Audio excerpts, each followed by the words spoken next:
Ito isang paalala lang po mga kapatid sa mga kapwa ko po Kristiyano, lalong-lalo na po doon sa mga ginagamit po ni Lord to minister sa kanyang gawain, doon sa mga ginagamit ni Lord sa harapan, kagaya po ng mga worship leaders, mga preachers, mga instrumentalists, mga nagpe-pray, na wag po natin iisipin kapatid na kaya kumikilos ang Diyos dahil sa ating mga ginawa. Wag po natin iisipin na kaya kumilos ang Lord dahil ikaw ay mapanalanginin na tao.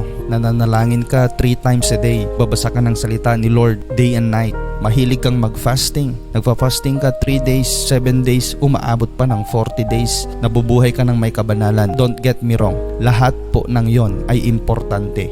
Pero wag po nating iisipin na dahil sa ating ginawa kaya kumilos ang Diyos. Kasi minsan may mga nagsasalita po na ganito, naranasan namin yung pagkilos ng Diyos kasi nag-fasting kami, kasi nag-group prayer kami, kaya kumilos ang Diyos. Alam mo, kung ganyan ka mag-isip kapatid, parang sinasabi mo na rin na kayang-kaya mong utusan ang Diyos para gawin kung anong gusto mong mangyari.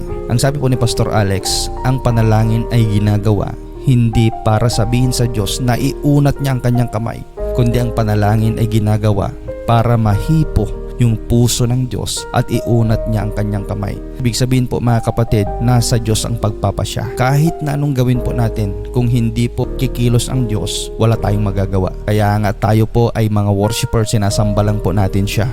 At bahala na po ang Diyos. Higit na alam ng Diyos ang kanyang ginagawa kaysa sayo. Kaya wag po natin titignan yung ating mga ginagawa. Hindi natin po pwedeng sabihin kapatid na ang ganda ng ginawa ko kasi na message, na preaching, kaya lahat ng nakikinig ay na-bless.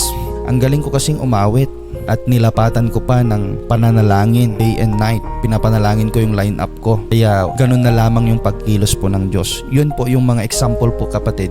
Dapat wag pong sasagi sa ating isipan. Tayo yung mga mahihina lang na walang kakayanan. Nagkaroon lang po tayo ng opportunity, pagkakataon, pribilehyo na galing sa Diyos, kaya tayo po ay ginagamit po ni Lord. Sabi nga ni Apostle Paul sa 2 Corinthians 12:7-8, kaya pinapahintulutan ng Diyos si Satanas na pahirapan ako sa pamamagitan ng kapansanan para sa ganon ay hindi ako magyabang. So kahit nagaano ka ka-anointed kapatid, wag kang magyayabang. Kahit nagaano ka-powerful, kumilos ang Diyos sa buhay mo sa tuwing ikaw ay tumatayo, ang glory pa rin sa Diyos pa rin. Wala kang ambag kapatid. Dapat maunawaan po natin yon na ang glory belongs to Jesus alone. Hindi tayo po pwedeng makipag-share. Hindi mo po pwedeng angkinin, kundi sa Kanya lang.